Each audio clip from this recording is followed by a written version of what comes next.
ಓಂ ಶಾಂತಿ. ಎಲ್ಲರಿಗೂ ಹ್ಯಾಪಿ ಶಿವರಾತ್ರಿ.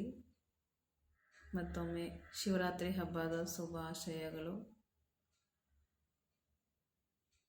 ಈ ದಿನಗಳಲ್ಲಿ ನಾರ್ಮಲಿ ಶಿವರಾತ್ರಿ ಹಬ್ಬ ಎಲ್ಲರೂ ಅವರವ್ರ ರೀತಿಯಿಂದ ಆಚರಣೆ ಮಾಡ್ತಿದ್ದಾರೆ. ಆದರೂ ನಿಜವಾದುದು ಶಿವರಾತ್ರಿ ಹಬ್ಬದಲ್ಲಿ ಶಿವನ ಬಗ್ಗೆ ಪೂರ್ತಿ ವಿವರಣೆ ನಮಗೂ ಇನ್ನೂ ಬೇಕಾಗಿದೆ. ಯಾಕೆಂದರೆ ಶಿವ ಮತ್ತು ಶಂಕರ್ಗೆ ಈಗಿನ ಕಾಲದಲ್ಲಿ ಪ್ರಪಂಚದಲ್ಲಿ ಇರೋರು ಒಂದು ಮಾಡಿಬಿಟ್ಟಿದ್ದಾರೆ. ಶಿವ ಮತ್ತು ಶಂಕರ ಒಬ್ಬರೇ ಅಂತ ಹೇಳಿ ಅವರು ಏನು ತಿಳ್ಕೊಂಡಿದ್ದಾರೆ, ಶಿವನು ಶಂಕರದ ರೂಪ ಇದೆ, ಶಂಕರನು ಶಿವನ ರೂಪ ಇದೆ, ಇಬ್ಬರು ಒಂದೇ ಅಂತ ಹೇಳಿ. ಆದರೂ ನಿಜವಾಗ್ಲೂ ನಾವು ಅರ್ಥ ಮಾಡ್ಕೊಳ್ಳೋ ವಿಷಯ ಏನಿದೆ ಅಂದರೆ, ಎಲ್ಲಿ ನಿರಾಕಾರ ಜ್ಯೋತಿ ಸ್ವರೂಪ ಶಿವ, ಎಲ್ಲಿ ಸಾಕಾರಿ ದೇವಿ ಗುಣ ಇರ್ತಕ್ಕಂಥವರು ಶಂಕರ ದೇವತೆ, ಎಲ್ಲಿ ಶಿವನಿಗೆ ನಿರಾಕಾರ ಜ್ಯೋತಿ ಸ್ವರೂಪ್ಗೆ ಈಶ್ವರ ಅಂತ ಹೇಳ್ತೀರಿ, ಎಲ್ಲಿ ಸಾಕಾರಿ ದೇವಿ ಗುಣ ಇರ್ತಕ್ಕಂಥ ನಮ್ಮ ಥರ ಕೈಕಾಲಿರೋರು ಅವರಿಗೆ ಶಂಕರ ಅರ್ಥಾತ್ ಸೂಕ್ಷ್ಮ ದೇವತೆ ಅಂತ ಹೇಳ್ತೀರಿ. ಇದರಲ್ಲಿ ಬಹಳ ವ್ಯತ್ಯಾಸ ಇದೆ. ಆದರೂ ಈ ಪ್ರಪಂಚದಲ್ಲಿ ಹೇಗೆ ರೀತಿ ಪಾಪ ಮಾಡೋರು ಪಾಪಾತ್ಮ, ಪುಣ್ಯ ಮಾಡೋರು ಪುಣ್ಯಾತ್ಮ, ಮಹಾನ್ ಕರ್ಮ ಮಾಡೋರು ಮಹಾನಾತ್ಮ, ಯಾರಲ್ಲಿ ದೇವಿ ಗುಣಗಳು ದೇವಿ ಕ್ವಾಲಿಟೀಸ್ಗಳಿದ್ದಾವೆ ಅವರಿಗೆ ದೇವಾತ್ಮ ಅಂತ ಹೇಳ್ತಾರೆ. ಮತ್ತು ತನ್ನ ಜೀವನವನ್ನು ದೇಶಕ್ಕೆ ರಕ್ಷಣೆಗೋಸ್ಕರ ಕೊಡೋವರಿಗೆ ಹುತಾತ್ಮ ಅಂತಾರೆ. ಪಾಪಾತ್ಮ, ಪುಣ್ಯಾತ್ಮ, ಮಹಾನಾತ್ಮ, ದೇವಾತ್ಮ, ಹುತಾತ್ಮ ಇದೆಲ್ಲರಿಗೂ ತಂದೆ ನಿರಾಕಾರ ಜ್ಯೋತಿ ಸ್ವರೂಪ, ಆತ್ಮರಿಗೆ ತಂದೆ ಪರಮಾತ್ಮ ಅಂತ. ಪರಮಾತ್ಮ ಸತ್ಯಂ ಶಿವಂ ಸುಂದರಂ ಆಗಿದ್ದಾರೆ. ಸತ್ಯಂ ಶಿವಂ ಸುಂದರಂ ಹೇಳ್ತೀರಿ ವಿನಃ ಸತ್ಯಂ ಶಂಕರಂ ಸುಂದರಂ ಅಂತೂ ಹೇಳಲ್ಲ. ಒಂದಿದ್ರೆ ಹೆಸರು ಒಂದಾಗಬೇಕಾಗಿತ್ತು, ಹೋಗ್ಲಿ. ಮತ್ತೆ ಹೇಳ್ತೀರಿ ಶಿವರಾತ್ರಿ ಅಂತೀರಿ, ಶಂಕರ ರಾತ್ರಿ ಅನ್ನೋದಿಲ್ಲ. ಅರ್ಥ ಏನು? ಶಿವಶಂಕರ ಬೇರೆ ಬೇರೆ. ಮತ್ತು ನಾವು ದೇವಾಲಯಗಳಿಗೆ ಏನು ಹೇಳ್ತೀರಿ, ಶಿವಾಲಯ ಅಂತೀರಿ ಮತ್ತು ದೇವಾಲಯ ಅಂತೀರಿ. ಅಂದರೆ ದೇವಿ ದೇವತೆಯರ ದೇವಸ್ಥಾನಗಳು ಏನಿದೆ ಅದು ದೇವಾಲಯ ಅಂತೀರಿ, ಶಿವನ ದೇವಸ್ಥಾನಕ್ಕೆ ಶಿವಾಲಯ ಅಂತೀರಿ. ಶಂಕರಾಲಯ ಅನ್ನಲ್ಲ, ಶಿವನ ದೇವಸ್ಥಾನಕ್ಕೆ ಶಿವಾಲಯ ಅಂತೀರಿ, ಶಂಕರಾಲಯ ಅನ್ನಲ್ಲ. ಅರ್ಥ ಏನು? ಇವರು ಬೇರೆ ಬೇರೆ ಇದ್ದಾರೆ. ಮತ್ತು ಎಲ್ಲಿ ಶಂಕರಿಗೆ ಮೂರನೇ ಕಣ್ಣು ತೆರೆದಾಗ ವಿನಾಶ ಆಗುತ್ತೆ ಅಂತ ಹೇಳ್ತಾರೆ. ಆದರೂ ಶಿವ ಅಂದರೆ ಕಲ್ಯಾಣಕಾರಿ, ಮಂಗಲಕಾರಿ ಅಂತ ಹೇಳ್ತೀರಿ. ಅರ್ಥ ಏನು? ಇಬ್ರದ್ದು ಕರ್ತವ್ಯನೂ ಬೇರೆ ಬೇರೆ. ಎಲ್ಲಿ ಶಂಕರದ ಕರ್ತವ್ಯ ವಿನಾಶ, ಎಲ್ಲಿ ಶಿವನ ಕರ್ತವ್ಯ ಕಲ್ಯಾಣ ಅಂತ. ಕಲ್ಯಾಣ ಮತ್ತು ವಿನಾಶ ಒಂದೇ ಕಡೆ ಹೆಂಗಿರಲು ಸಾಧ್ಯ? ಕನ್ಸ್ಟ್ರಕ್ಷನ್ ಮತ್ತು ಡಿಸ್ಟ್ರಕ್ಷನ್ಸ್ ಹೆಂಗಿರಕ್ಕಾಗುತ್ತೆ ಒಂದೇ ಕಡೆ? ಒಂದೇ ಒಟ್ಟಿಗೆ ಮಾಡೋಕ್ಕಾಗುತ್ತೆ?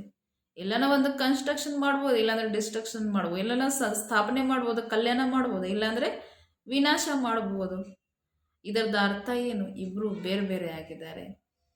ಇನ್ನೊಂದು ಮಂತ್ರಗಳಲ್ಲಿ ನಾವು ಹೇಳ್ತೀರಿ ಬ್ರಹ್ಮದೇವತಾಯಿ ನಮ, ವಿಷ್ಣು ದೇವತಾಯಿ ನಮ, ಶಂಕರ ದೇವತಾಯಿ ನಮ ಮತ್ತು ಶಿವ ಪರಮಾತ್ಮಾಯಿ ನಮ. ಅಂದರೆ ಬ್ರಹ್ಮ ವಿಷ್ಣು ಶಂಕರ ಸೂಕ್ಷ್ಮ ದೇವತೆಯರು, ಅದಕ್ಕೆ ದೇವತಾಯಿ ನಮ ಅಂತ ಹೇಳ್ತೀರಿ. ಆದರೂ ಶಿವ ಪರಮಾತ್ಮಾಯಿ ನಮ ಅಂತ ಹೇಳ್ತೀರಿ. ಅರ್ಥ ಏನು? ಶಿವ ಮಾತ್ರ ಈಶ್ವರ ಆಗಲು ಸಾಧ್ಯ, ಪರಮಾತ್ಮ ಆಗಲು ಸಾಧ್ಯ. ಮತ್ತು ಇನ್ನೊಂದೇನು ಹೇಳ್ತೀರಿ ಅಂದರೆ, ನಾರ್ಮಲಿ ಯಾರು ತನ್ನ ಫೋಟೋ ತಾನೇ ಪೂಜೆ ಮಾಡೋದಿಲ್ಲ. ನಮ್ಮ ಫೋಟೋ ನಮ್ಮದೇ ಸ್ವರೂಪ ನಾವೇ ಮುಂದ್ಗಡೆ ಇಟ್ಕೊಂಡು ಪೂಜೆ ಮಾಡೋದು ಅಸಾಧ್ಯ ಇದೆ. ಸೇಮ್ ಅದೇ ಥರ ಶಂಕರಿಗೆ ಧ್ಯಾನ ಮುದ್ರೆಯಲ್ಲಿ ತೋರಿಸುವಾಗ ಮುಂದ್ಗಡೆ ಶಿವಲಿಂಗ ತೋರಿಸ್ತಾರೆ. ಈಗ ತನ್ನ ಸ್ವರೂಪ ತಾನೇ ಕೂತ್ಕೊಂಡು ನೇರವಾಗಿ ಇಟ್ಕೊಂಡು ಧ್ಯಾನ ಮಾಡೋಕ್ಕೆ ಸಾಧ್ಯನಾ? ಇದು ಬಹಳ ಗಂಭೀರವಾದ ವಿಷಯ ಇದೆ, ಅರ್ಥ ಮಾಡ್ಕೊಳ್ಳೋ ವಿಷಯ ಇದೆ. ತನ್ನ ಸ್ವರೂಪ ತಾನೇ ಯಾರೂ ಪೂಜೆ ಮಾಡೋದಿಲ್ಲ, ಧ್ಯಾನ ಮಾಡೋದಿಲ್ಲ. ಅಂದರೆ ಅರ್ಥ ಏನು? ಪರಮಾತ್ಮ ಶಿವನಿಗೆ ಶಂಕರನು ಸಹ ಧ್ಯಾನ ಮಾಡಿ ಅವರ ಹತ್ರ ಶಕ್ತಿ ಪಡ್ಕೊಂಡು, ತನ್ನ ಆತ್ಮಶಕ್ತಿ ಪಡ್ಕೊಂಡು, ಮೂರನೇ ನೇತ್ರದಲ್ಲಿ ಶಕ್ತಿ ಪಡ್ಕೊಂಡು ಏನು ಮಾಡ್ತಿದ್ದಾರೆ? ತನ್ನ ದೇಹ ಅಭಿಮಾನ ಬಿಡ್ತಾ ಇದ್ದಾರೆ ಅಂತ, ನಾನು ಅನ್ನೋದು ಬಿಡ್ತಿದ್ದಾರೆ. ಅರ್ಥ ಏನು? ಶಿವನಿಂದನೂ ಸಹ ಶಂಕರ ಏನು ಮಾಡ್ತಿದ್ದಾರೆ, ಶಕ್ತಿ ತಗೊತಾ ಇದ್ದಾರೆ. ಇದು ಮೊದಲನೇ ರೀತಿಯಿಂದ ಗೊತ್ತಾಯಿತು. ಈಗ ಎರಡನೇ ರೀತಿಯಿಂದ ಕೆಲವರು ಏನು ಹೇಳ್ತಾರೆ, ಪರಮಾತ್ಮನಿಗೆ ಅಯೋನಿಜ, ಅಭೋಕ್ತ, ಸರ್ವೋಚ್ಚ, ಸರ್ವಶ್ರೇಷ್ಠ, ಅಕಾಯ, ಅವ್ಯಕ್ತ ಅಂತ ಹೇಳ್ತಾರೆ. ಕಾರಣ ಏನು? ಅಯೋನಿಜ ಅಂದರೆ ಯೋನಿ, ಅರ್ಥಾತ್ ನಾವು ಮನುಷ್ಯ ಯೋನಿಗೆ ಇದ್ದೀರಿ, ಮನುಷ್ಯ ಯೋನಿ ದಲ್ಲಿ ಇದ್ದೀರಿ ಅಂದರೆ ಯೋನಿ ಇಲ್ಲದೆ ಇರೋರು. ಅಕಾಯ ಅಂದರೆ ಕಾಯ ಅಂದರೆ ಶರೀರ, ಶರೀರ ಇಲ್ಲದೆ ಇರೋರು. ಅಭೋಕ್ತ ಅಂದರೆ ಊಟ ಮಾಡದೇ ಇರೋರು. ಸರ್ವೋಚ್ಚ ಸರ್ವಶ್ರೇಷ್ಠ ಅಂದರೆ ಅವ್ರಿಗಿಂತ ಮೇಲೆ ಯಾರಾದರೂ ಇಲ್ಲದೆ ಇರೋರು, ಅಂದರೆ ಅವರಿಗೆ ತಂದೆ ತಾಯಿ ಶಿಕ್ಷಕ ಸದ್ಗುರು ಇಲ್ಲದೆ ಇರೋರು. ಅಸ್ವಚ್ಛತ ಅಂದರೆ ಅವ್ರಿಗೆ ಶರೀರ ಇದ್ದರೆ ತಾನೇ ಆಲೋಚನೆ ನಡೆಯುತ್ತೆ, ಅದೂ ಸಹ ಅವರಿಗೆ ಇಲ್ಲ. ಅಂಥವ್ರಿಗೇನೆ ಸತ್ಯಂ ಶಿವಂ ಸುಂದರಂ ಸರ್ವೋಚ್ಚ ಸರ್ವಶ್ರೇಷ್ಠ ಸರ್ವಪರಿ ಅಂತ ಹೇಳ್ತಾರೆ. ಅದೂ ಸಹ ಶಿವಲಿಂಗ ಮಾತ್ರ ಲಿಂಗ ತೋರಿಸ್ತಾ ಇತ್ತು, ಪೀಠ ಇರಲಿಲ್ಲ. ಹೇಗೆ ರೀತಿ ಈಗ ಮನುಷ್ಯ ಆತ್ಮರಿಗೆ ಗೌರವ ಕೊಡೋಕ್ಕೋಸ್ಕರ ಚೇರ್ ರೆಡಿ ಮಾಡಿದ್ದೀರಿ, ಅದೇ ಥರ ಲಿಂಗಕ್ಕೂ ಗೌರವ ಕೊಡೋಕ್ಕೋಸ್ಕರ ಪೀಠ ರೆಡಿ ಮಾಡಿದ್ದೀರಿ. ಇದರದ್ದು ಬಹಳ ಭಾವಾರ್ಥಗಳು ಇದ್ದಾವೆ. ಉಪವಾಸನೂ ಸಹ ಈಗ ಶಿವರಾತ್ರಿಯಲ್ಲಿ ನಾವು ಮಾಡ್ತೀರಿ, ಆದ್ರೆ ನಿಜವಾದ ಉಪವಾಸ ಅಂದರೆ ಏನು, ಜಾಗರಣೆ ಅಂದರೆ ಏನು, ನಿಜವಾದ ನಾವು ಹಾಲು ನೀರು ಬಿಲ್ಲುಪತ್ರೆ ಶಿವಲಿಂಗ ಮೇಲೆ ಇಡ್ತೀರಿ, ಇದರದ ಅರ್ಥ ಏನು, ಇದ್ರ ಬಗ್ಗೆ ವಿವರಣೆ ಬೇಜಾನ ಐತೆ. ಆದರೂ ಸತ್ಯವಾದ ಶಿವರಾತ್ರಿ ಏನಂದರೆ ಹಾಲು ನೀರು ಹಾಕ್ತಿರಲ್ಲ, ಹಾಲು ಅಂದರೆ ಪವಿತ್ರತೆ ಗುರುತು. ಪರಮಾತ್ಮ ಹೇಳ್ತಾರೆ, ಇಡೀ ವಿಶ್ವಕ್ಕೆ ನಾನು ಹಾಲು ಕೊಡೋರು, ನನಗೆ ಹಾಲಿನ ಅವಶ್ಯಕತೆ ಇಲ್ಲ.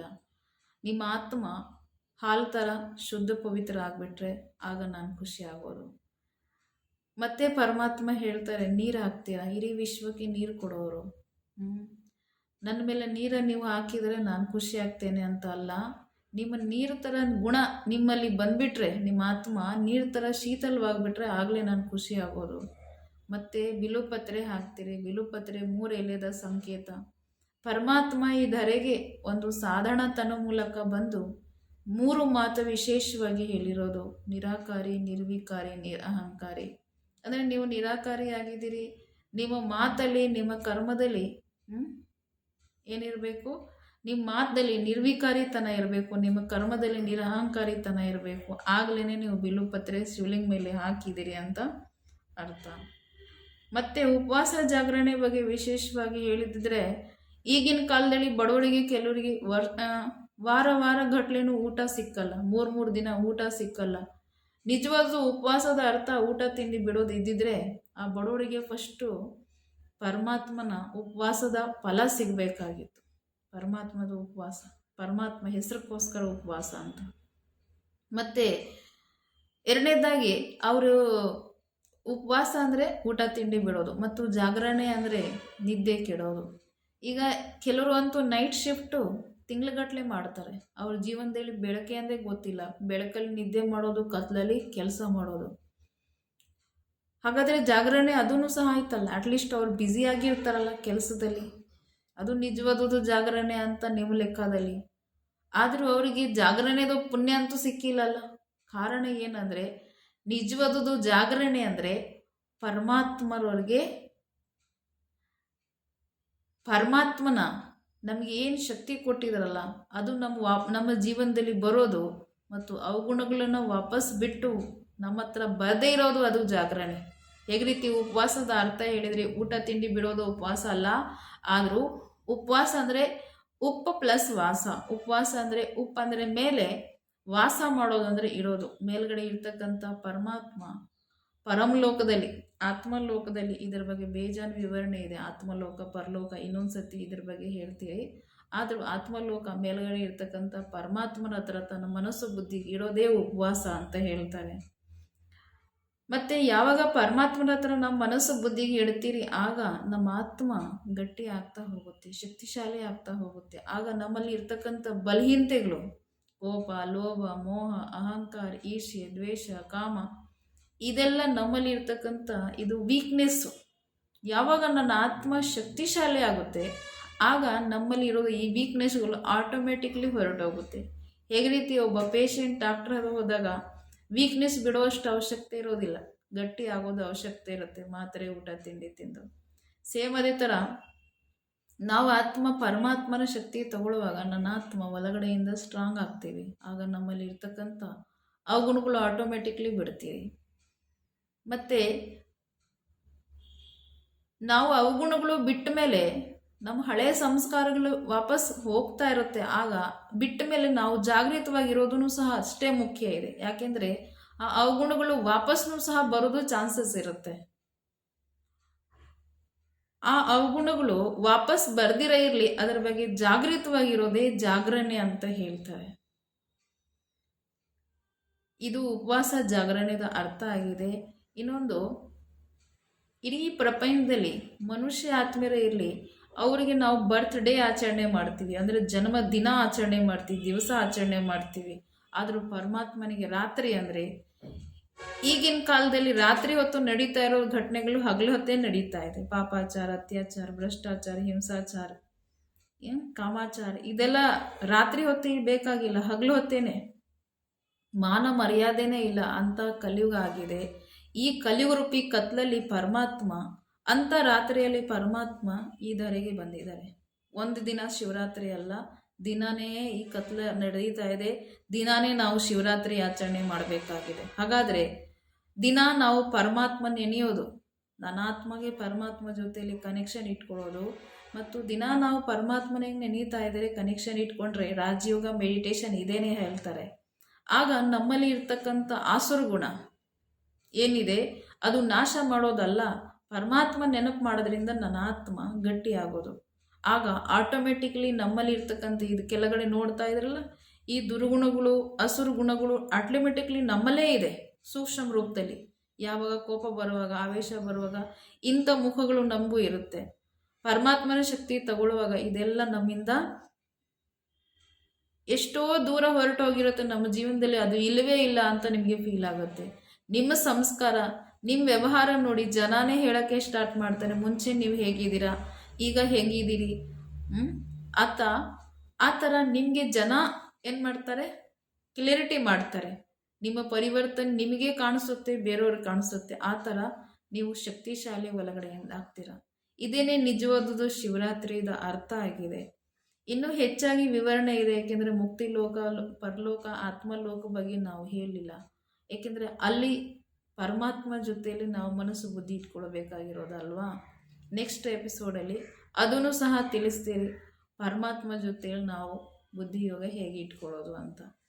ಇದಕ್ಕೆ ಇಷ್ಟೇ ಸಾಕು. ಎಲ್ಲರಿಗೂ ಶಿವರಾತ್ರಿ ಹಬ್ಬದ ಶುಭಾಶಯ. ಹ್ಯಾಪಿ ಶಿವರಾತ್ರಿ. ಓಂ ಶಾಂತಿ. ಹೆಚ್ಚಾಗಿ ವಿವರಣೆ ಬೇಕು ಅಂದರೆ ನೀವು ಸಬ್ಸ್ಕ್ರೈಬ್ ಮಾಡಿ, ನಾವು ಇನ್ನೂ ಎಕ್ಸ್ಟ್ರಾ ಎಪಿಸೋಡ್ಗಳು ಮಾಡ್ತೀರಿ. ಮತ್ತು ಕಾಮೆಂಟ್ ಮಾಡಿ.